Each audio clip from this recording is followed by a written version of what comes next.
During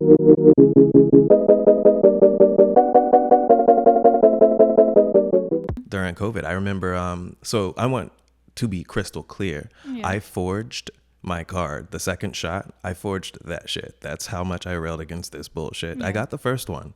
After all the pressure, you can't go to work or do this or do that. So I'd gotten the first one. I just needed the second one so I could photocopy it for work. And after it was around this time, I'm listening to all this stuff, not just Joe Rogan's podcast, all sorts of different people, including Peter McCullough, one of the most published doctors in history. In his field, the most published. Like, it's insane. And he's even speaking up on it. Joe Rogan interviewed him. There's all sorts of people. Brett Weinstein, that's when I was first introduced to him and the idea of science, which is by definition not a consensus. Science is something anyone can do, including and especially people who are not experts. If you're doing it right, it's a philosophy, and anyone can practice philosophy. So I remember listening to this because Brett Weinstein's going through it. He's like, okay, these definitions here don't make sense. It's a gene therapy. It's not a vaccine by definition, technically. He's like, so let's start there. I'm listening to all these different things, and I'm like, this doesn't line up. You have people on the news telling you all this stuff, and it starts to, over the months, come out that it's not as effective as they say. They start adjusting all the time. They're lying on Joe Rogan and anybody, and legit doctors who are out there saying, hey, there's other things that work as a prophylactic so that you don't actually so that you don't actually get the virus in the first place. Ivermectin among them, actually. And by the way, ivermectin is safe, one of the safest things made in history. It won a Nobel Prize. It's insane. But enough lies hit me, and I'm like, okay, this is insane. I said this in that interview at Rescue the Republic. Like, I work at a distillery. I work at a distillery with people in the restaurant industry, most of which drink a lot. And then a good handful have drinking problems.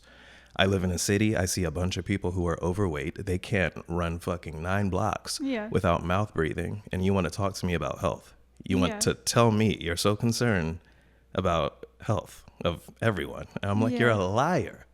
You're all full of shit, respectfully. It's just that I won't lie to myself so that you can feel comfortable, and this thing had just come out and they gaslight you like crazy. And then they want other people to demonize you.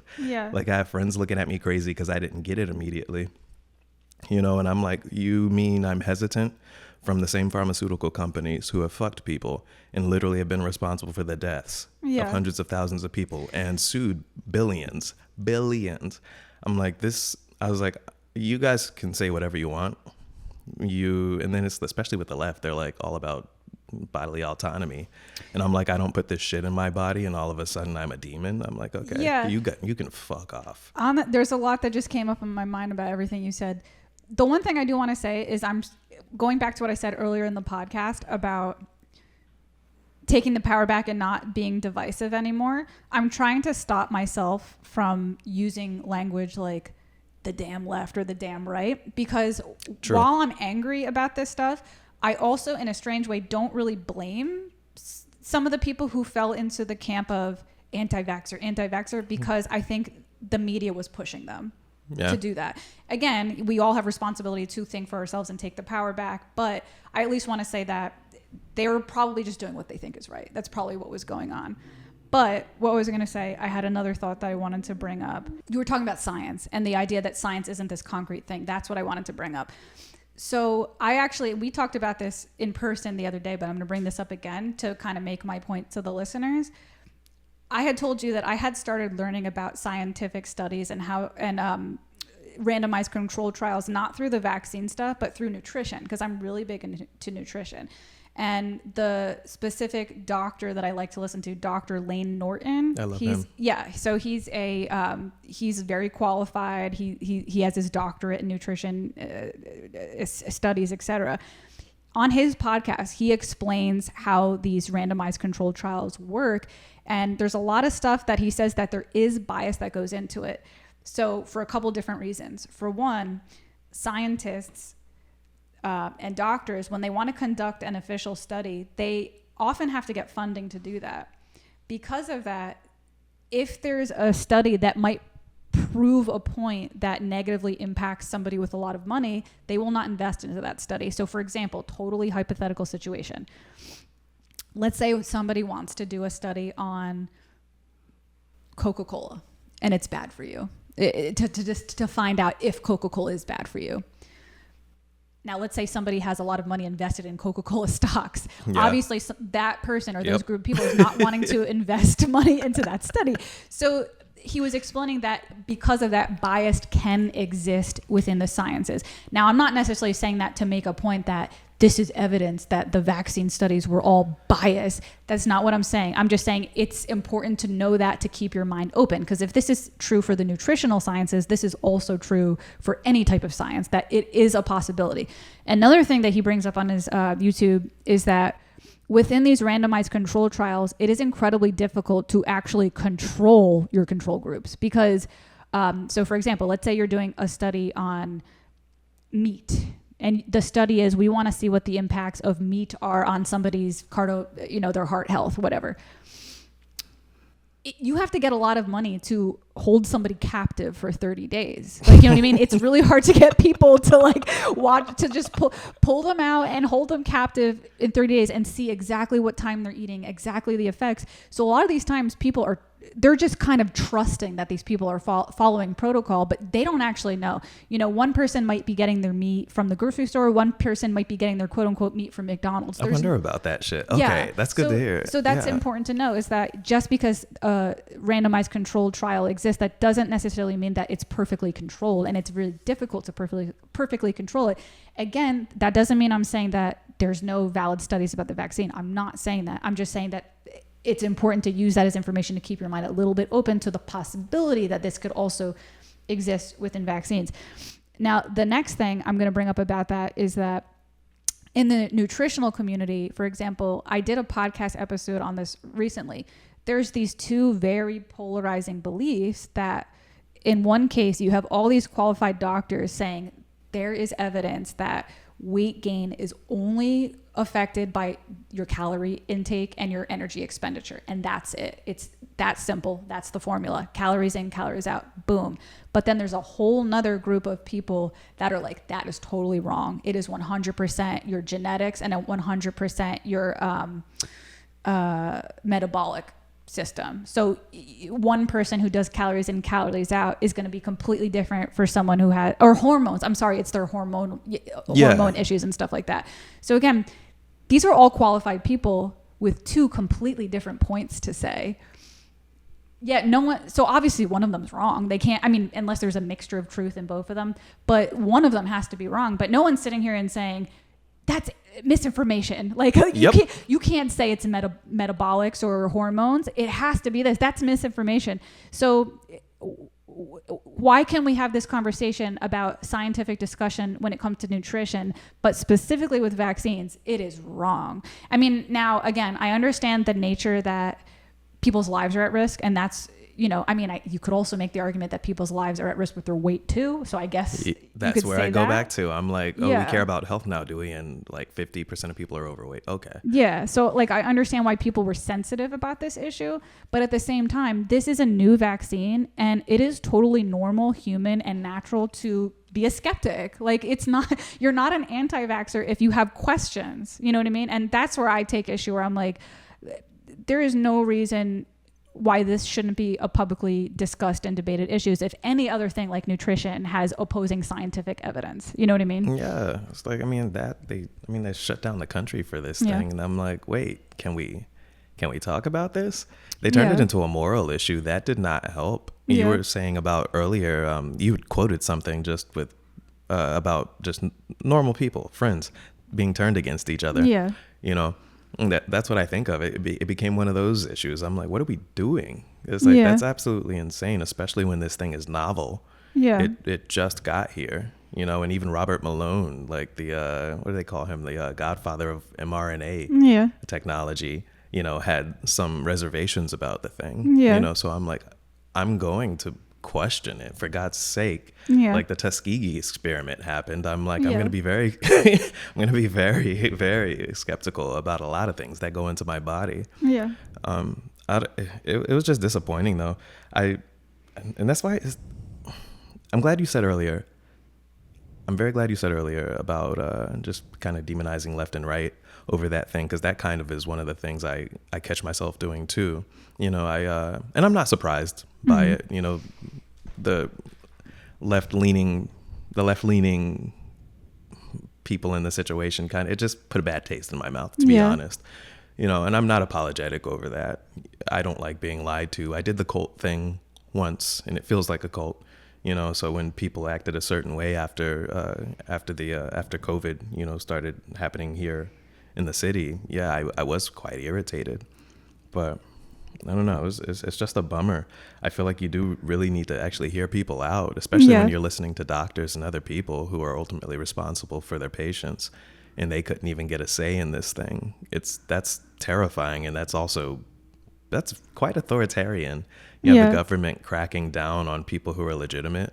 Yeah. You know, it's like these aren't some internet kooks. And also, to be completely clear, the internet kooks should be allowed to speak too. Free speech is only relevant when people you don't like or that you think are insane get to speak as well. Yeah. It's like there's laws for threats, you know, and people try and pretend that, you know, free speech includes things that are clearly malevolent. It's like, no, there's laws. They hashed it out really well in the Constitution, but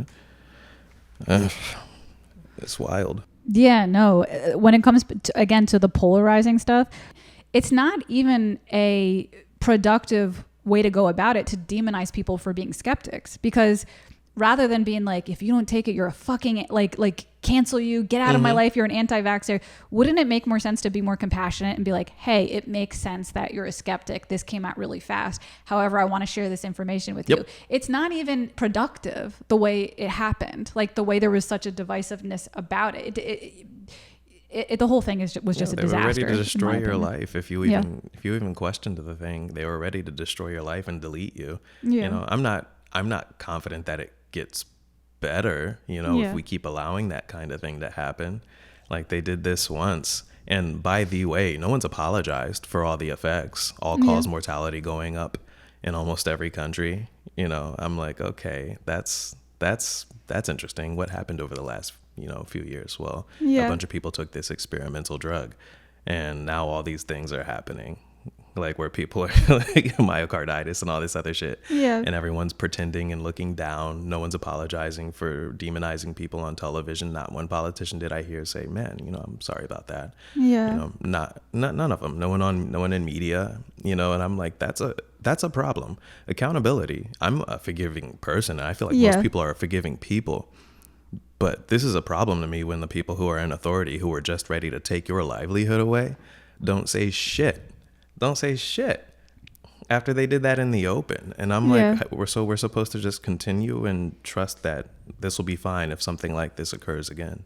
Yeah. That's concerning, and like that can't be allowed. It's why when I went to that Rescue the Republic rally, I mean, it was delightful to hear Robert Malone speaking there, RFK speaking to the censorship, Tulsi Gabbard. Yeah. Like everybody there. And it's like, not everybody has to agree over the stuff, but we have these baseline principles, these foundations, which are, hey, maybe we shouldn't have the government doing totalitarian shit. Yeah. I don't care if Another thing I find interesting is that these figures you're mentioning, like Tulsi Gabbard, RFK, they're not necessarily conservatives, but they've made a home in the conservative end of things because there's only two places they could go. Why do you think that is? Well, because the left won't accept them. So, and again, it's like I had mentioned in my podcast that I released saying why I was confused about politics. And one of the comments I made was that I think it was a mistake for the left to be more pro-censorship about the vaccines, et cetera, is because these people would have probably stayed with the left if this wasn't happening. Because I don't think people like RFK, Tulsi Gabbard they were traditionally Democratic. You know what I mean? They want to help people. They want freedom for people. Like they're Democratic people, but their voices will not be heard whatsoever on the left. So there's only two places they could go. So like they tried to be independents. RFK tried to be independent. I think Tulsi Gabbard also tried to be independent. It didn't work out. So they're like, all right, I got to go somewhere. So now they're supporting the right so they could at least have their voices be heard somewhere. You know what I mean? So I just find that interesting, It's,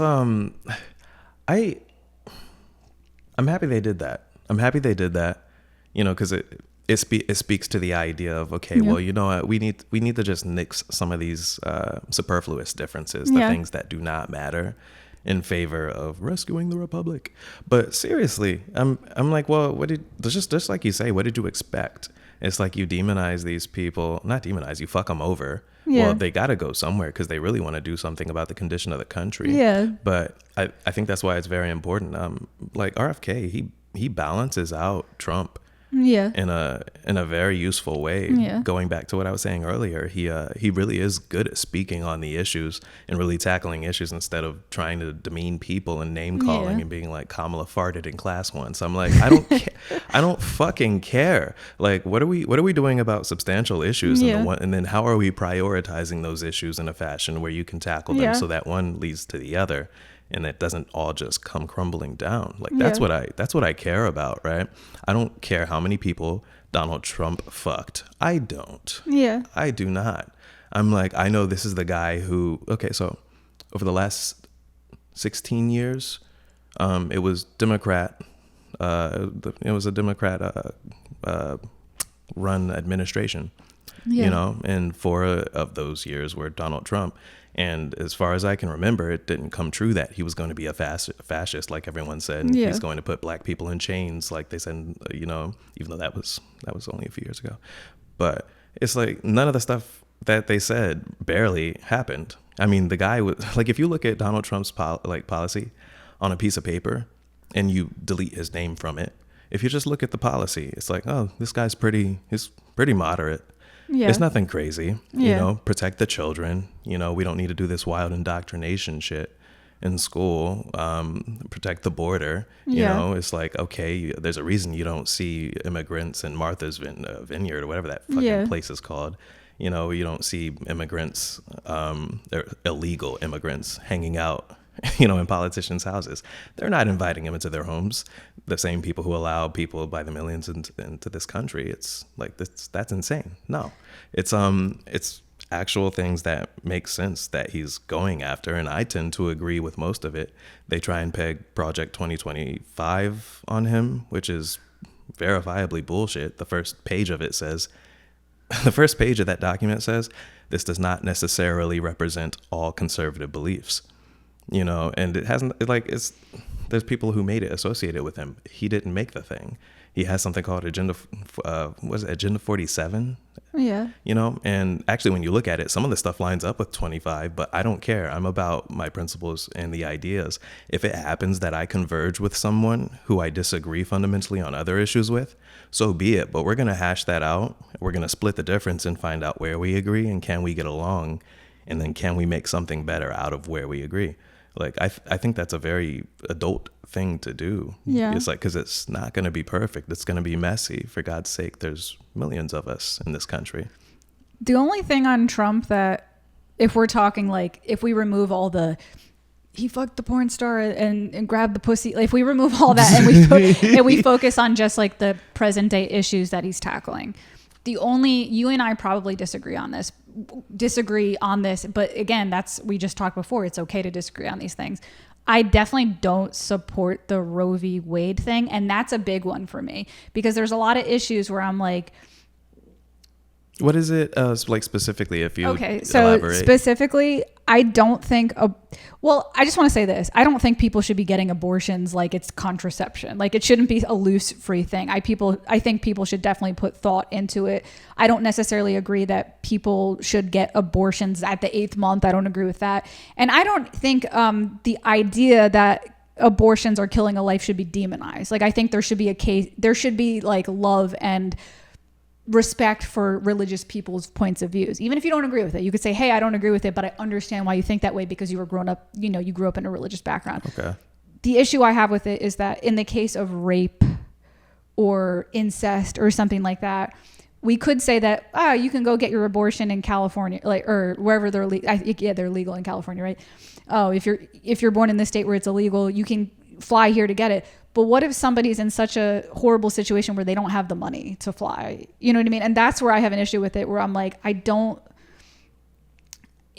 think a woman should have to carry a pregnancy to term if she was raped. Like, And again, I maybe could understand the idea that a life is a life. Like, I get it, but I still think there should be room for compromise there. Like, if we want to make rules like, okay, past 8 months, past 6 months, whatever, 3 months even, if we want to make rules that, you can't just keep coming back and having 10 abortions, like there's something wrong here. Like, you've been here enough, young woman. But I think in the case of rape, it should be legal. Like, if you can prove that somebody was raped or something like that, I think it should be legal everywhere. So that's one issue where I'm like, he's got me on that one. Like, all the bullshit aside, all the history aside, that's one where I don't support him, Yeah. So what's your for me, so first and foremost, since I'm a man, it's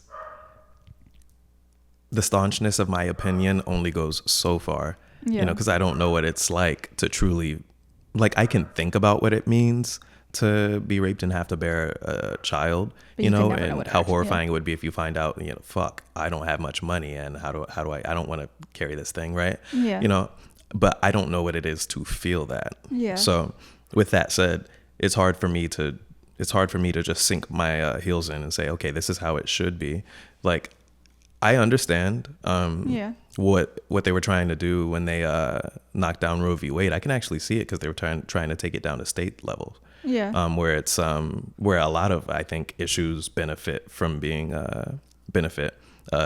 held into state level as opposed to federal. So because I'm not a fan of top down things, for that many millions of people in the country. However, because we're talking about something that's just biological and it's affecting 50% of the population, women here, I'm like, man, it's hard for me to say just so casually that it should be stuck on a state level instead of federal, because what do I know? I'm conflicted, extremely conflicted, to be frank. And I think more importantly, it's not my priority to be honest. And the reason why is because there was this term, Andy Frisella, this guy talking about, this podcaster I love, talking about prioritization, essentially, like I love going back to.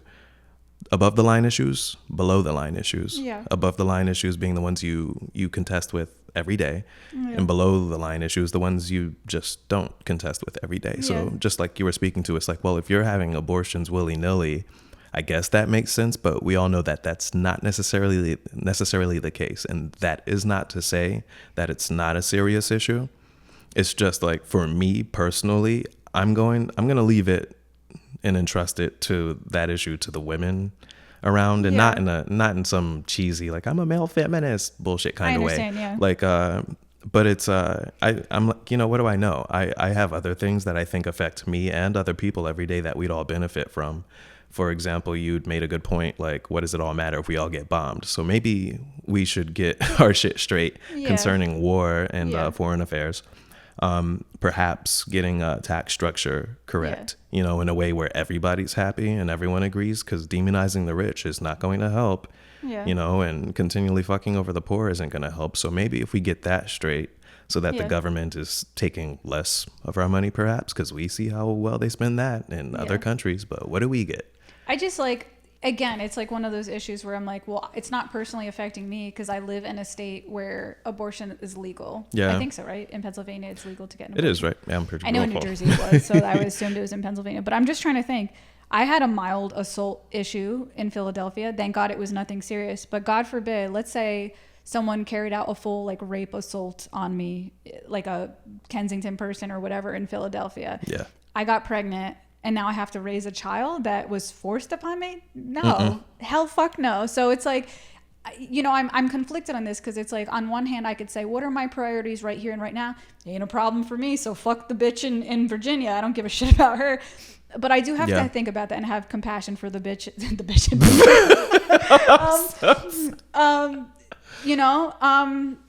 I don't know. So that's where I'm saying, like, he had to fuck that up, right? Like because really most of the issues I am in supporting more conservative right now, but that's one where I'm like, man, in my opinion, that if I'm going to be fair and I'm going to be honest, if I'm going to sit here and say that the left is making a mistake for censorship, I'm going to say the conservatives are making a mistake on that, because I think that the left is pushing many people away with the censorship issue, but I also think the right is pushing many people away with the abortion issue.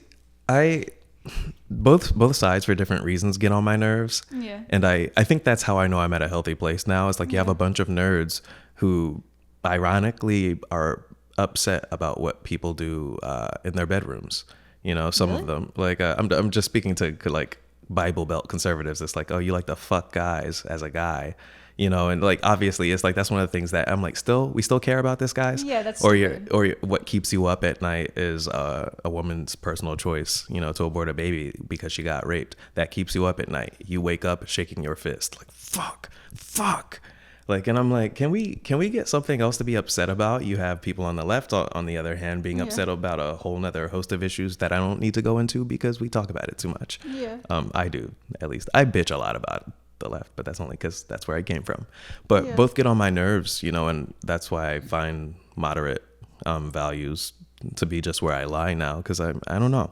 I feel like moderate values also, they're kind of reflective of God and Christianity in a way, because if you hold something higher than government, which I think also is probably would be helpful for this country, it was based on that. I think it's why this country rocks. Yeah. You know, it's like if you hold God in the idea of him, because let's say you're atheist, by the way, speaking to anyone, even if you're atheist, you know who God is. That's the interesting thing about it. That's how ubiquitous the idea of God is, and I think that's fucking dope. Yeah. You know, you hold that ideal above everything else, it's going to touch everything else in your life in a way where you're like, okay, well, I need to assess this based on this standard. Religion is something and God is something that you superimpose it on reality so you can make choices and orient yourself in a direction that doesn't suck. You know what I mean? So even that includes especially the ideas and the people that you love, that you surround yourself with.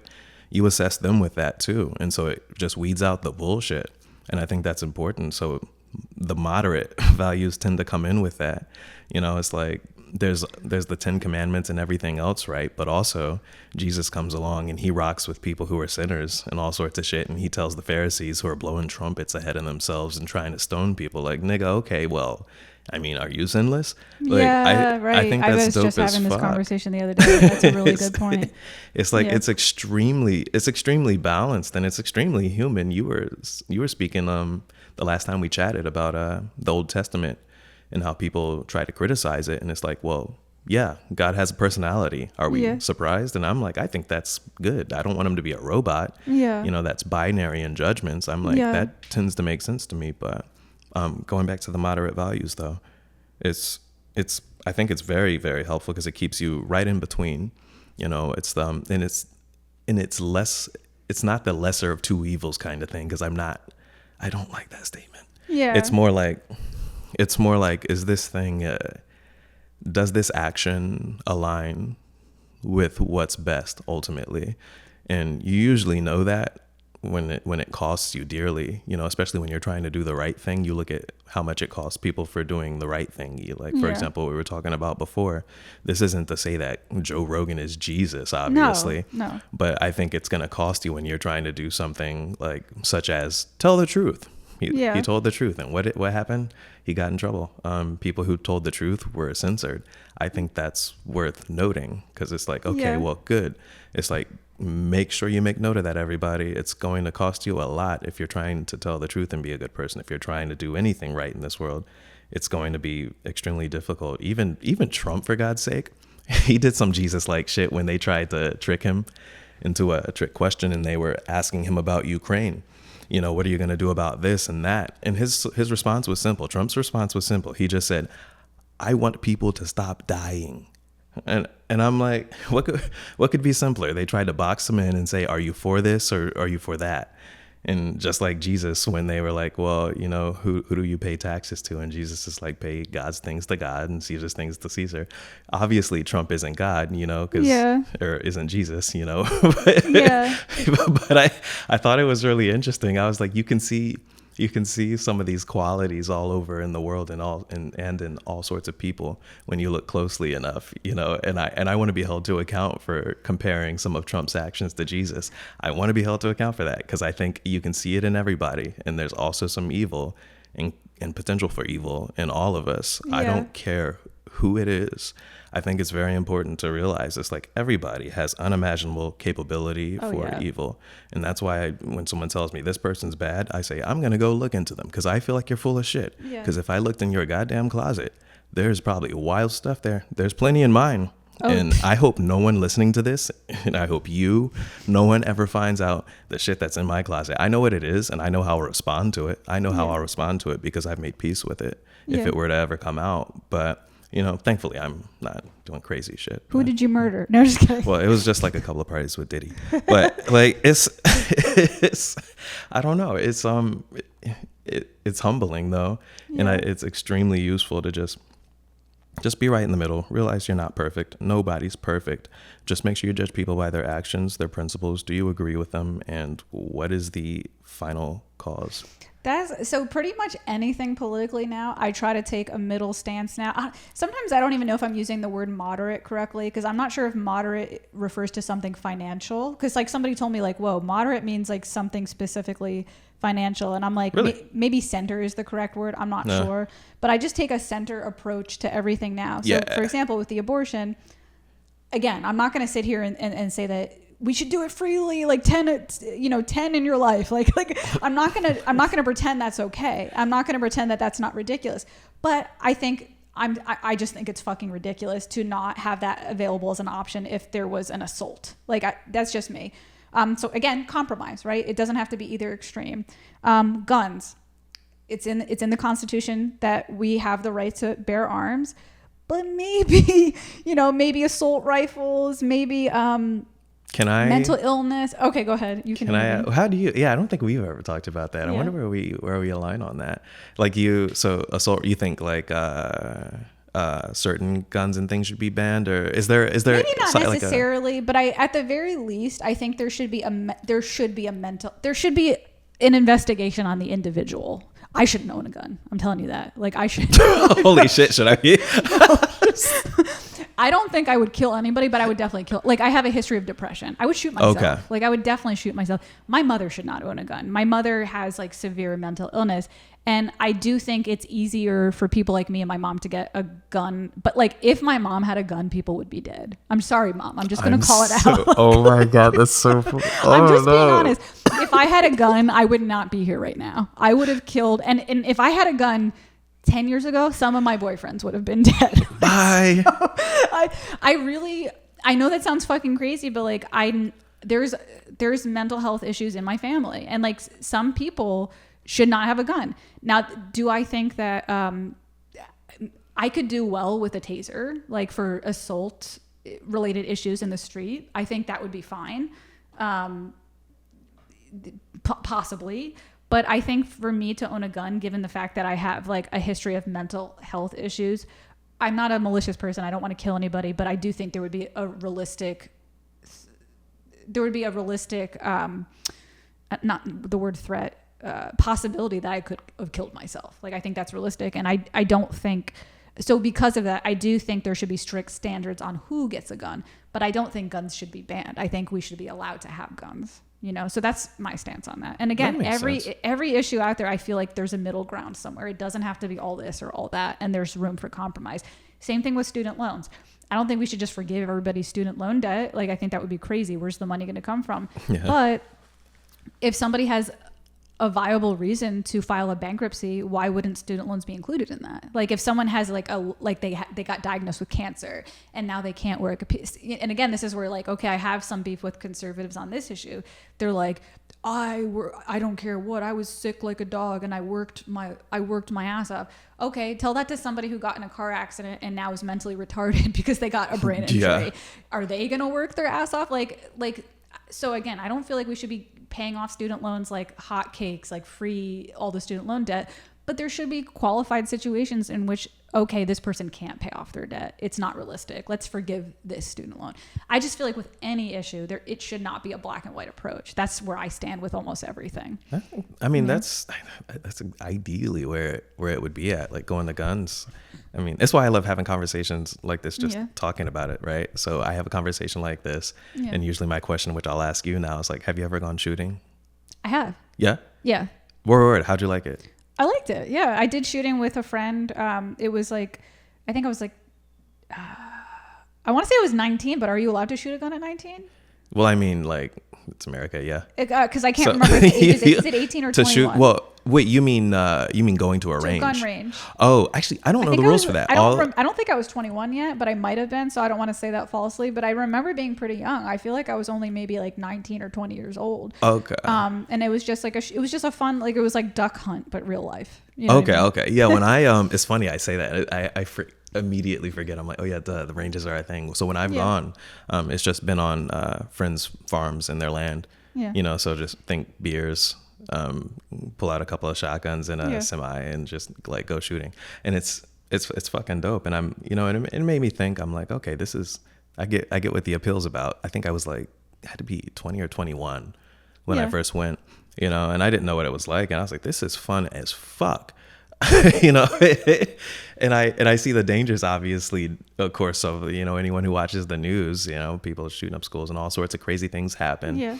You know, I can see the issues when I talk to people personally. One of my best friends, her mother, she walked in just to her mother, just splayed out on the bathroom floor after her mom shot herself. Yeah. You know, Jesus Christ, and she also lost her brother in a war, in Iraq. It's like there's clear issues with them, but I think finding the middle ground where it's like, okay, well, how do we make it safe and access to these things,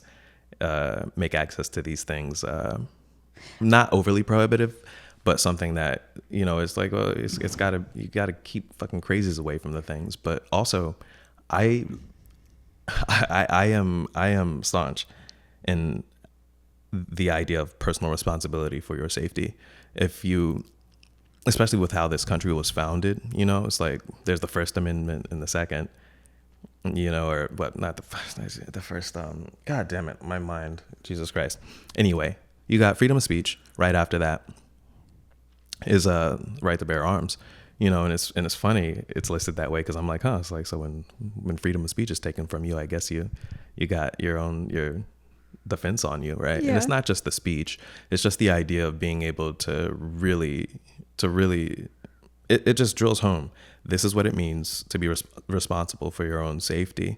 I mean, I think it's important to be able to have gun ownership be accessible in a way, you know, for most people, because I really find it strange that we'll off-source violence to other people and in the name of the military, for example, or police. Yeah. It's like, because with people who are absolutely like against guns, I'm like, well, what do you do? Because some of these people you can't defend yourself with your own hands. You can't defend yourself with any other weapon that's not a gun, but you're comfortable calling someone else to come, you know, essentially protect you and shoot people for you, perhaps. But if that goes wrong, then you have things that happen, like, I don't know, when black people get shot and then everyone hates the cops, and it just gets really messy. Right. Like I also understand the potential argument that even in some cases where compromise is possible, you might have to choose black and white because it's too messy and too complicated. I do understand that. I'm not necessarily saying that I believe that guns is one of those things that there isn't room for compromise, but I definitely understand the argument that it's way more complicated than it seems. And in some cases you might just need to, like, we got to move in this direction and just take the risk of the school shootings, because that sounds terrible to all the people listening. But what I'm saying is, like, I think that there might be some times where radical decisions need to be made in order to take a risk, to assume that. I love Jordan Peterson uses this term, and I kind of stole it from him because I fucking love it. He says, where is there going to be more net good? Meaning that there's no utopian solution. Whatever you pick, there's going to be failure. Which one is going to create more net good? And yes. I think there's probably some situations in which you need to make a radical decision in the faith that there will be more net good as a result of that. I don't necessarily know that guns is one of those things, but I understand the argument that is a possibility, you know? I like that. That reminds me of God, I love Jordan Peterson. Thomas Sowell says something like similar in politics, because he's talking about he's like, there's no solutions, only compromises. You know, and it's like, yeah, that's what that reminds me of, because I feel like I wonder if those two were friends. I wonder if they talk. God, I would kill to see them in an interview together. They would crush that shit. I mean, two reasonable people, but both of them tend to speak to that. It's like, okay, well, obviously we have all these complex people, you know, as humans, not complicated, complex, two different things, which means it's like you can figure out something complicated. You know, you can issue a plan and a prescription for that. You can't do that for something complex. You have to contend with it in real time as it evolves. And so to just have some black and white thing, like you're saying, you know, and just, okay, well, this is it, you know, to do that willy-nilly without really considering and weighing the options. It's like, well, what's the best way to go forth? Do we do this in a way where we continually assess the matter, you know, because we know it's complex and it's going to change as times change? Yeah. Or do we just, well, let's put a blanket rule on there, and then it just makes things worse? Yeah. You know, I mean, fuck. And of course, one person can't figure it out. That's why talking to each other is important. I used to work on a comedy bit when I was doing stand-up about like the radical decisions. I'm like, and it was something, this is going to sound so fucked up. It was something like, why don't we just compromise on these issues and we get to pick like which radical issue? So I'm like, how about this? Fine, we'll make abortion illegal, but we'll legalize gay marriage so that we can give the babies to the gay people. As fucked up as a joke that is, it kind of makes sense, right? Holy I'm shit. like, you wanna make abortion illegal, so now we're gonna have all these babies that are up for adoption. Wouldn't the gay people take them? I sound so I sound like a bigot. I'm like, the gays, like logistically, doesn't that make sense? Yeah, I'm just saying. Like, I mean, logistically, you can't pick both. You can't be like, oh, we have all these unwanted babies. It's like, hello, like gay marriage is perfect solution for that. Yeah. It's like, that's the kind of stuff. Cause I don't know. So many things, of course, end up being a cultural issue too. So it's like, I'm like, well, the abortions are an issue, but why are the abortions an issue in the first place? It's like, well, you know, circumstances, evil people do evil shit, like rape people and other shit. Yeah. You know, or it's like, and also people who don't have access to resources, be it money and assets or whatever else. It's like, man, there's so many things that cause these issues in the first place. And I'm like, well, where do you start? And here's something I've thought about too, like, which anybody religious is going to tear me apart for this one. One of the arguments about why abortion should be illegal is because if God put a life on, their argument is that if God put a life on this earth, that life is meant to be played out, even if it was a rape. But my argument is you could equally make the argument that God also made humans incredibly powerful, and God helped humans create abortion. So like, but I know that sounds fucking crazy, but it's true. It's like, okay, God didn't create humans to have the capability to create science that led to abortions. I'm like, well, that's technically I don't know. I could be religious people are going to eat me up for that one, but I'm like, I see a point whatever. Yeah. I mean, like, I don't know. Just like we've talked about before, the Bible is wild. Yeah. Wild. Like, you don't think God would have had an abortion in the Old Testament? I'm just totally real shit. That's what I'm like. I bet somewhere a baby was murdered in someone's stomach in the Old Testament. Yeah. Like, there's no way that didn't happen. Yeah. Like, I mean, not necessarily like in the Bible itself in writing, but I mean, just the idea of back then, of course, before the Bible was written, because it's based on history that happened before the actual literature. But Jesus, dude, I can almost like, I mean, I haven't read the entire Old Testament, but it wouldn't shock me whatsoever if there was something in the Testament where like a rape occurred, and I mean, but then again, maybe not. I don't know. I was talking about this the last time we did a podcast. There was one something in the Old Testament in Genesis where these two girls raped their dad. Yeah, I thought that was hot. I'm not gonna lie. I was like, we're talking about rape, and it's like, so back then, it was the most sought out thing was to procreate.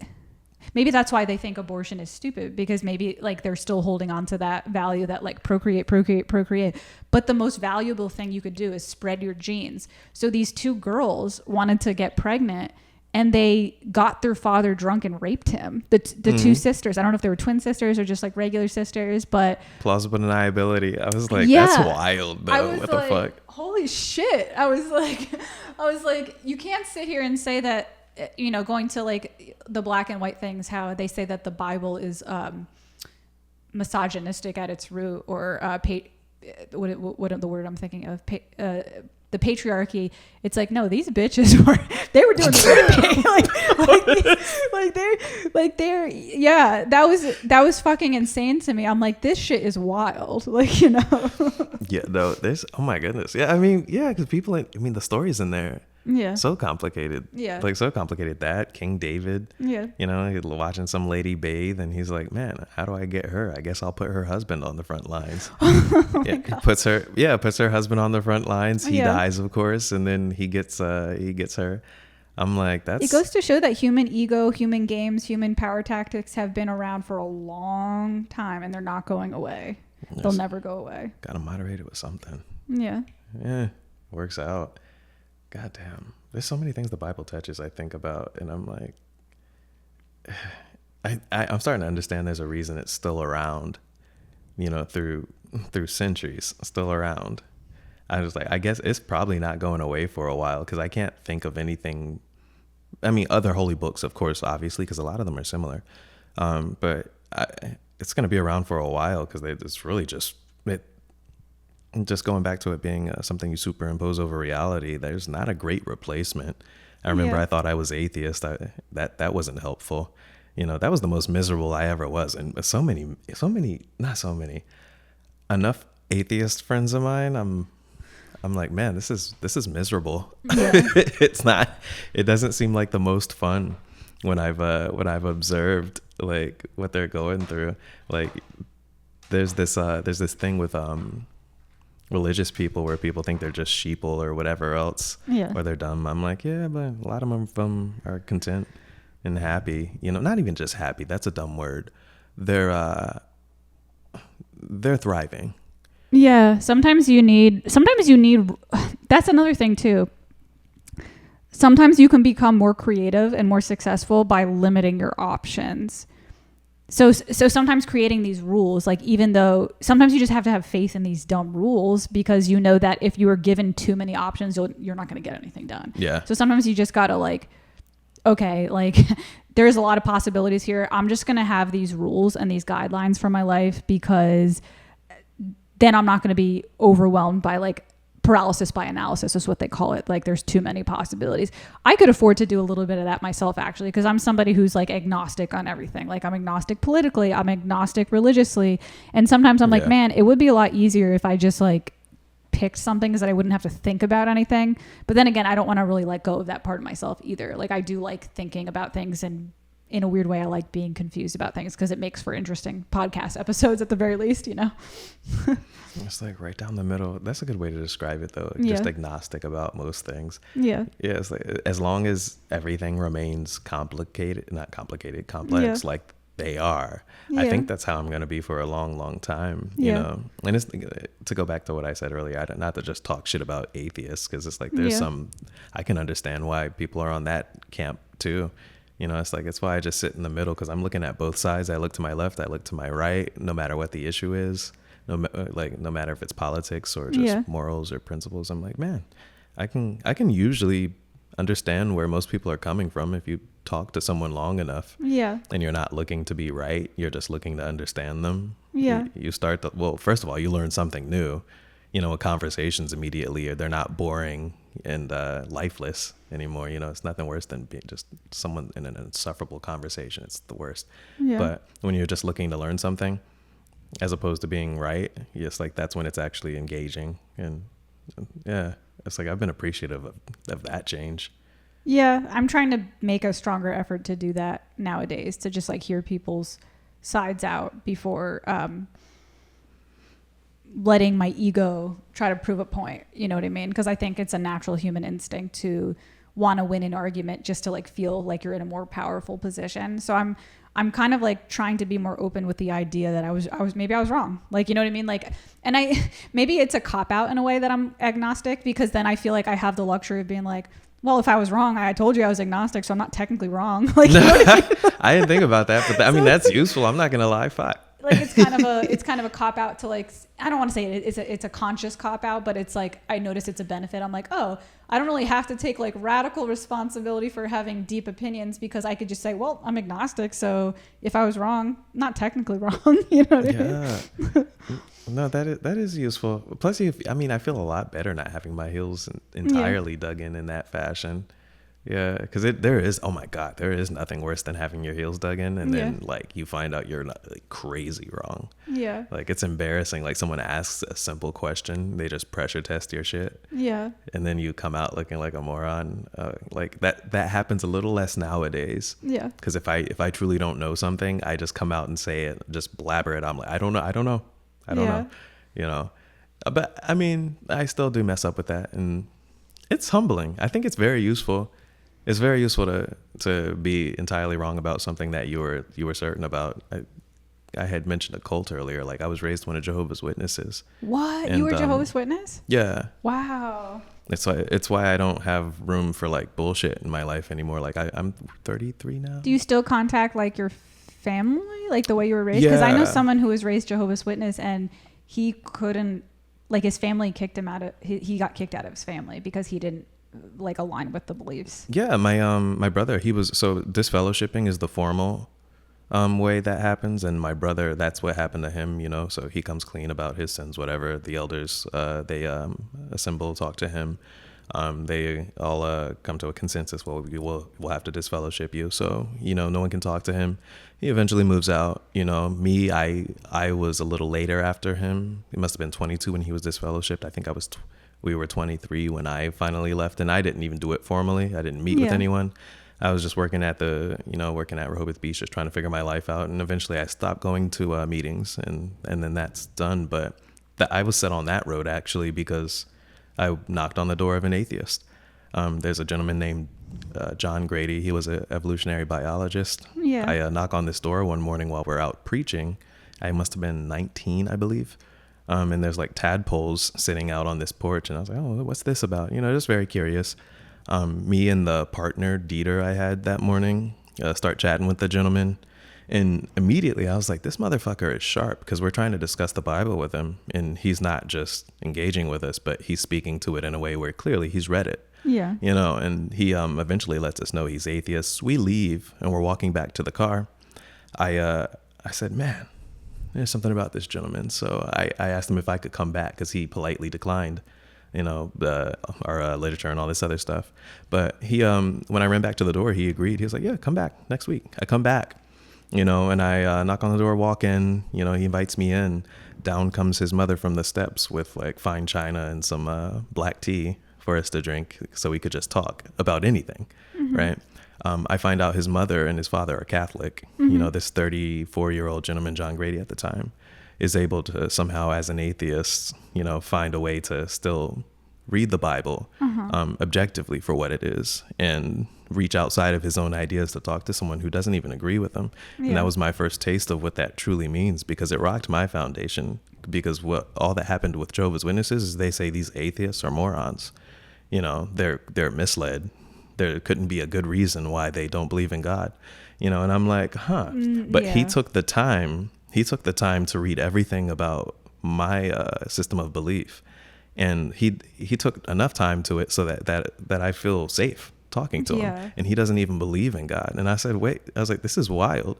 And it rocked my foundation, and for like, I was almost depressed. That's how much it rocked me. And most people, I don't want to say most people, I can't speak for them. I have a sneaking suspicion, though, that most people don't know what it truly means to have the thing that you hold most dear shaken at the core. Because if that happens to you once, it'll fuck you up for a while. But it's also one of the most useful things that can ever happen to you, because once it happens once, you start looking at everything like that. So when I left Jehovah's Witnesses, I took up another cult, and it was the lefties. You know, and not bad people. Like most people, they have good intentions. It's why their political affiliation is a certain way, or their principles. Most people are good people, you know. But one thing I started to notice is it was just a cult of thought. And eventually I was like, wait, this feels just like Jehovah's Witnesses. Because if you say the one wrong thing, everyone mobs on you. Or you're misled. You know, you don't believe this thing. You believe what we say you believe. I was like, oh, I've seen this shit before. I know exactly what this is. You know, Kurt Metzger. Yeah, I know, stand-up that comedian. Yeah, he used to be a Jehovah's Witness too. Whoa. And I was, I remember, I was like, man, there's something about this dude. And then I'm listening to some of his podcasts that he's done and been on. I was like, oh yeah. I was like, oh, it's the same thing. It's why he rails against the bullshit so much, because he's not just against leftist stuff. I'm not against or with anything necessarily, except, is it in favor of the truth? Is it a godlike ideal? I think that's where I think that's where this choosing a team in anything, really, religion or politics, choosing a team gets dangerous, because I think people identify their whole identity. They identify with whatever they're in. Jehovah's Witnesses, being an atheist, being a liberal, being a conservative, whatever it is. And again, we're talking about the Jesus-like qualities, right? When somebody has an independent thought that is outside of the norm of their team or their cult or whatever you want to call it, maybe cult's a harsh word, tribe, you could say tribe, maybe that's a little more friendly.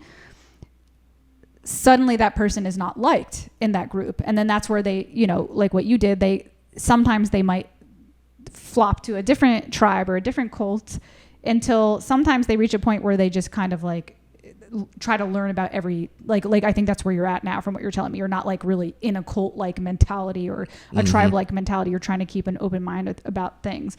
I think that's the danger of being like strict to a tribe. And, you know, this conversation has been mainly political, I feel. So if we're talking politics, I think it's important to be comfortable questioning your beliefs within your own tribe. You know what I mean? Like, because to me, it doesn't make statistical sense. Like, it doesn't seem statistically possible that there's only two political human beings. Like, it does, like, okay, you're on the left. That means you're pro-abortion. You want looser restrictions on guns. You want student loan. Like, it doesn't make statistical sense that there's only that kind of human being or the other kind of human being. And I think that's, to me, where it's like, okay, there's clearly something going wrong here, because that does not make any sense to me. Yeah. You know, it's not possible. Like, it's not, I mean, it is possible, I guess, because it's happening. But I know for a goddamn fact that a lot of these people in their tribe are having independent thoughts in their head, like, hey, I don't actually agree with that, but I'm not going to say anything. Okay. Like, so what do you think? Yeah. Like, I don't, because I went on a rant earlier, but why do you think? So why do you think that is? And why do you think they don't speak up? Or do you think most really they're just like, you know what, it's worth it, so I don't need to air this thought? I can only speak to that, I guess, a little bit from personal experience, but also from like people I've known who have expressed those types of things to me. Well, I think for one, I think people's emotions get entangled in their beliefs and they identify with their beliefs. Like, it gives them a purpose. You know what I mean? Like when you're fighting for a cause and you're believing in a cause, it gives you a reason and a purpose to live. So to let go of that and to admit it's wrong, that's like a very scary unknown territory. Because then I can tell you from my own personal experience, anytime I've ever gone into a deep depression, it was because something I believed in was suddenly destroyed. And that's a scary, uncomfortable place to be. So if I'm going to give a more concrete example, one time I was dating a guy who was sexually unfaithful to me, but I knew he loved me. And it was in my head, I had this belief that if he loved me, he would never do that. But now there's this whole new reality opened where it was like, he loves me and he did that. And it was like, that wasn't a reality that existed in my head. Now I'm admitting my previous belief was wrong. Like, if someone loves you, they can never hurt you. They can never do this. No, it's possible for somebody to love you, to hurt you, and to do this. And this is a whole new territory for me. And letting go of that old belief and entering the new one, I was literally in hell. Like I was in turmoil. I was in emotional turmoil. I was depressed. It would have been a lot easier for me just to say, this is proof he didn't love me. So I think with that being said, that's just my personal example. Now, if you relate that to people who are political, when they've invested their whole lives and their emotions in fighting for this cause and fighting for this purpose, I think admitting that maybe there's something wrong here, or maybe it's not 100% true, would be entering that unknown emotional territory that is, it's just so uncomfortable. It's just, it could lead to depression. It could lead to, I mean, it could lead to suicide. I was suicidal during this like point in my life where all this was coming up. So I think people kind of avoid it because it's difficult. It's just a difficult territory to go into, to admit, oh fuck, I think I've been wrong for the past 10 years of my life. You know what I mean? Yeah, no, that's spot on. Yeah. I mean, that's how I felt. Like Yeah. I was rocked so much, and at the time I was already depressed, and I didn't know why. I think I Yeah. was probably supposed to run into John Grady. And I'm Yeah. thankful and still keep up to him with Yeah. him to this day, because it's like it's extremely difficult. First you have to tell the truth to yourself and then feel it. Yeah. Like it's like, no, this isn't how things are, and this is a better way of looking at the things, and more importantly, this is a better way of living it out. You know, I'm not surprised. Some people you get the sense of what you're saying. It's like it troubles them. You can tell, because if you ask a simple question, sometimes people pause in a certain way where you can tell they're conflicting with the ideas, but the words don't necessarily come out. The ones that you know and not secretly, but you suspect that they're Yeah. running through their head. You know, it's like, okay, but can men be women? You know, like stuff like that, for example. Like I'm just trying to think of something spicy, you know, Yeah. but the stuff that's like, how much are you going to go along with in favor of your side, because it's the dogma of your side. And Yeah. dogma does have its place in certain contexts, but obviously it's better not to be entirely dogmatic in your beliefs. But unfortunately, I can observe clearly, and most of us can, people adhering to their dogma in a way where it's counterproductive for society. It's clearly not helping. I mean, it requires tremendous bravery. I remember, you remember when you're in school and there's maybe you had the signs in elementary school where it's like standing up for what is right, even if you're standing alone, like Yeah. that, the idea of that. And I didn't take that seriously back then, but now I see it, because you see what it really takes and what it really means to stand apart from the crowd when the crowd's going a certain way. And you're like, okay, but this doesn't make sense. Are you going along with this because it's actually true and because it's right? Yeah. You know, or you know, let's not even say right or true. Let's say, does this even make sense?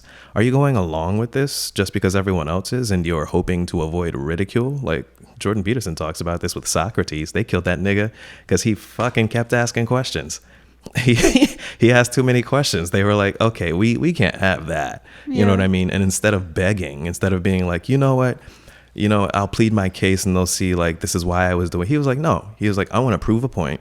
You're going to have to kill me, and it will speak for itself. And I like, God damn, like that's what a man is. That's what being an adult is. And that's what being a good person is. You know, it's like, okay, well, I know what's right clearly, because you look at the reality before you, it's not doing so well, doing what you guys are doing, lying to yourselves, all going in one direction. And this isn't pointed in any political direction specifically. It's just no matter what your belief system is in the context of a group of people, if you're going in one direction and it's clearly having bad consequences and you're not willing to say something, the hell that you create for yourself will be in direct proportion to the lie that you tell. Yeah. It will. And it gets worse. It gets worse, unimaginably worse, in ways that you couldn't even expect, because it's not the truth. Yeah. It's something that doesn't even exist. Yeah. Like, so it's like, of course things get bad. So it's just worth actually being the one to almost like vomit out the truth. Just like when you don't understand something or it doesn't make sense, be like, yeah, this doesn't make sense. Yeah. And I'm not gonna lie, maybe I don't have the exact answer, but this sure shit is bullshit. Sometimes the truth sometimes the truth can be wrong. Like you can say something like, I don't know if what I'm saying is the truth, Yeah. but it's coming up. Like I'm having this doubt. Sometimes a doubt is just a doubt. Sometimes a doubt is just a doubt. And even if you're wrong about that doubt, it's still a truth in some kind of way. Also, I was going to make this point before when we were talking about when you started talking, I'm like, oh my God, that reminded me of something else too. Going back to, why it's emotionally uncomfortable for people to leave a tribe or an ideology or a way of thinking. is by admitting that you were wrong. Not only are you admitting that you were wrong about this thing and now your whole reality is shifting, but it forces you to confront what other things in the world was I wrong with. So, and that's exactly what I went through mentally when I had a boyfriend that I loved and I knew loved me, was unfaithful to me. Cause it's like, I was wrong about him. I was wrong about his character. I was wrong about the idea that love was safe, because he does love me and I know he loves me, but he still did this. What else in life am I fucking wrong about? Because now that I'm wrong about this, like I'm looking around me like, what have I, like, am I right about politics? Am I right about my job? Am I right about my passions? Am I right about am I gay? Am I straight? Am I like, what the fuck? Like, it's just like, everything, it just rocks your world. And it's scary. It's like very scary territory. So I understand why people don't want to go down that route, but I think it's the braver thing to do if you can stomach it, you know? Yeah. I don't know. Yeah. God. You know, there's empathy to be had and compassion for those kinds of people. Cause you'd mentioned that earlier, like, you know, it's like, well, like with the COVID thing, I understand you were speaking of being able to understand why some people didn't want to come out and just call the thing out. They were sincere about it. And I do have to remind myself to just, you know, be empathetic, because it is hard. Yeah. It's extremely difficult. I mean, I still struggle with it now. The only thing that helps me is I can be, and I think it's a character flaw, like egotistical. I don't like being told what to do, you know, and that's the only thing that pulls me out against, honestly, the fear that I have sometimes of being admonished by, you know, the people around me for certain things. But also I'll lose a lot of sleep if I don't do that. I'll not respect myself. Depression often comes a lot from not respecting yourself. That's one of the things that helped me. Telling the truth to myself, you know, helped immensely. When I was going through the worst of it, you know, some years ago, I said, well, I don't like much about me. I'm actually a coward. I'm physically inept. I'm not very smart. I'm still not, but you know, but I didn't like that, you know, and it just was me not telling the truth to myself. It's like, well, you have to first tell the truth and then you have to take action based on it, you know. And I thought that was a really good point you said earlier about, you know, it's like sometimes the truth isn't necessarily like the truth. It's just, I didn't think about that, but that's going to stick with me because it's so true. Sometimes just admitting a doubt is a truth. Because like going back to what I said, if we don't really know what's what and everything is so open, there's also the possibility that there could be, well, I don't know, maybe I'm wrong about this, but there could potentially be a possibility that there's multiple truths existing simultaneously. Maybe, perhaps, but I don't know. I could be totally wrong about that. But I sometimes do wonder about that. If there is a possibility. Now we're getting into a whole nother philosophical territory of absolute truth. I don't know if you've ever heard about that. God, absolute that shit truth racks my brain. Yeah. I don't even know if we have time to get that. Speaking of which, you said you have like a workout class to go to, a martial arts class. It is 11:08, so we should probably end the podcast now if I'm guessing. Yeah, we could wrap I actually need to go to the gym. But this was a great episode. I'm really glad we did this. I'm so excited to put this out there. Listen, is there anything else you want to say before I end the podcast, or is there any other points you want to wrap up? No, not necessarily. Oh wait, you know what I didn't say last time for everyone who might be wondering too? Yes, like I'm definitely gonna be that rally put it on me, and I'm like, yeah, it's like I know where I'm throwing my vote. Yeah. It's like, oh, just so you know, black people can be conservative in thought in some areas. Black people can vote Republican sometimes. I feel like that, you know, I think that throws people for a loop, like when they're like, wait, what? For a loop. Sometimes I didn't realize I should say it because I was at, you said the class earlier, the Muay Thai class, and awesome people there, by the way. I'm not talking shit. Yeah. It was interesting. We were teaching that one of the classes was being taught just yesterday actually, and while we were hitting the heavy bag, the not mantra but the cadence and the words used when you're punching the bag, it's like you're gonna do light punches, and then when I say Trump, heavy right cross, and I was like, oh, Jesus. The instructor said that? Yeah. See, like, and I find that so inappropriate because it shouldn't be assumed. Yeah, like they shouldn't I think that's stereotyping. I think they're looking at you and they're saying, oh, well, he's probably anti-Trump because he's black. I mean, unless it might not be you specifically. They might have been doing it to the whole class. But it's still strange because I'm like, I overlook that constantly. And at first I was like, well, is this dumb for me to say? It's like, hey, everybody, I am voting for Donald J. Trump. I absolutely am. And I feel like it's important to say because I feel like a lot of people don't. I feel like it's just stop assuming. Like, really, just stop assuming. It's good to stop assuming. You don't know. Even I don't know. Some of my friends I haven't talked to enough. I'm curious, and I'm going to continue to just lean into people and find out what they actually think. Because I know people assume for me that I'm black and I'm going to vote one way. I'm like, well, I wonder what I'm assuming about other people too. Which way do they go? I was like, and it's not even a judgment either. Like, I don't think it makes you bad with whoever you vote for. It's just like, when I initially put out that podcast episode where I admitted, it was like the first time I admitted publicly that I didn't know who to vote for. Like, in the past, I had always been pretty openly Democratic. Speaking of speaking your truth, I remember that morning I put the podcast out. I was terrified because I'm like, who's going to judge me? Like, people are going to think I'm a fucking moron, because my stance wasn't that I'm voting Trump. My stance was that I'm confused. That was all I was saying. And that again, talking about personal truths, my personal truth at that moment was I was incredibly confused and I didn't know what to do. And I was like, you know what? I feel like that's a weird thing to say. And I feel like I'm going to get judged for that. I feel like people are going to be like, you're a fucking moron if you're confused about that. And some people were. Some people are like, how could you be confused? Some people didn't believe I was confused. Some people were like, are you lying? Like, what's going on? Like, people were confused why I was confused.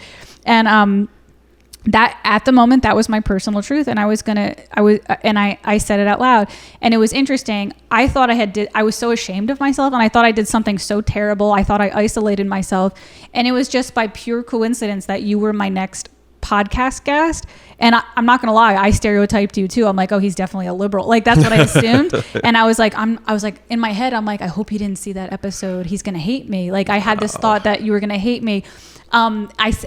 I will openly admit it. I thought, oh, well, he's black, so he's probably Democratic. And I thought, you're an artist. It's like, you don't dress conservative, in my opinion. You've got like a very interesting necklace on. You're wearing a scarf. Like, in my head, I'm like, okay, like he's a liberal.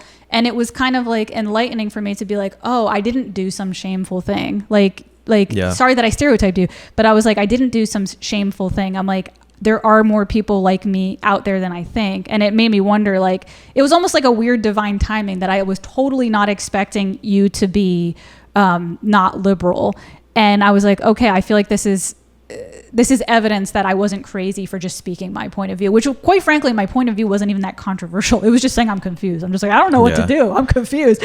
And, I feel like meeting you is kind of like a divine alignment of some kind, where it's like, hey, you're not alone. Like, there's people all over the political spectrum, and you're not a bad person for being confused. So I felt like very validated by that. I'm like, okay, I'm not fucking crazy. Like, if I'm confused about the election, you know what I mean? That's refreshing to hear, because as an artist, and maybe you would be able to relate. I'm sure you would. There's the idea of diversity in art, diversity of thought, and it's strange. So strange. It's like, but not for politics. If you're an artist, you do music, it's like, no, you're supposed to be liberal. If you're some black artist doing that, it's like, no, it's like, it's art. I'm an artist, but also first I'm a human, so I'm going to have other things I believe in. It's refreshing to run into others, because it started to get exhausting for a long time since I'd been in this city. God bless it. I love it. It's awesome here. And there's so many cool people, regardless of their political beliefs. But it can be extremely alienating not to have people who think it's not that I need them to agree with me. It's just like, I just love surrounding myself with people. Just love me and accept me for who I am. I'm not even claiming a political space, really. I'm just saying that I'm confused. Like, that's all I'm saying. And I don't want to be demonized for that, because here's the thing: by saying I'm confused, I'm saying that there's a potential possibility that I think Trump could be more correct or lesser of the two evils. I'm not saying he is. I'm just saying I'm agnostic. I'm open to the idea of it. And I think that upsets a lot of people. And I think it upsets people who respect me. Like I have friends who respect me, and I think that upsets them because I think it forces people to be like, well, I like her and she's a cool person. If she thinks that, maybe I'm wrong. Like, you know what I mean? I'm not saying that the people who are questioning me think they're wrong. I'm just saying it kind of confronts them with the possibility of, hey, it's not this black and white binary thing. Not every cool person is liberal. Like, you know what I mean? Like there's cool people all over the political spectrum. Not every conservative is a fucking asshole. Like some of them are. Yep. I feel like there's fringe assholes. I want to be clear and fair about this too. I think there's fringe assholes on both sides of the political spectrum. I think there's ridiculous leftists and I think there's ridiculous people on the right. Yep. But within that, there's an entire spectrum of like really cool fucking people on the left, really cool fucking people on the right, and really cool fucking people at the center. And I think that's like what I want. That's like kind of where I'm at, what I'm trying to portray is that like I just want to remove myself from the tribalism of all this, you know? Same. If you can articulate your beliefs, I'm like, we can have a beer. I don't, it just gets weird when you can't articulate your beliefs, or worse, you demonize someone for not believing what you do. That's a strange line to draw in the sand. It's like, I don't know. I mean, I just love people. It's pretty simple. Everyone talks about that, and just like, we could just use love. It's like, then you have to actually do the thing. That means the people that you maybe not only don't agree with, but the people you might not even like, but you could do it. It's like the world's better for it. Yeah. Cool. All right. So I'm going to let you go since you have to go to your Muay Thai. Is how you pronounce it? Muay Thai class. Got to get my ass kicked. Right. And I'm going to go lift some weights at the gym. But again, this has been the Pranzata Podcast, episode number 133. If you enjoyed what you heard today, please don't forget to hit subscribe. I mentioned that in the beginning. Every subscriber really counts and helps me to reach a goal where I can do this as a full-time career. Also, the closer to that goal, the better this podcast could be. If I monetize my podcast, I could afford to do video again. I could possibly afford a video editor to get better quality material out there. But that's it. Pranzata Podcast, episode 133. Have a good day, guys. Bye.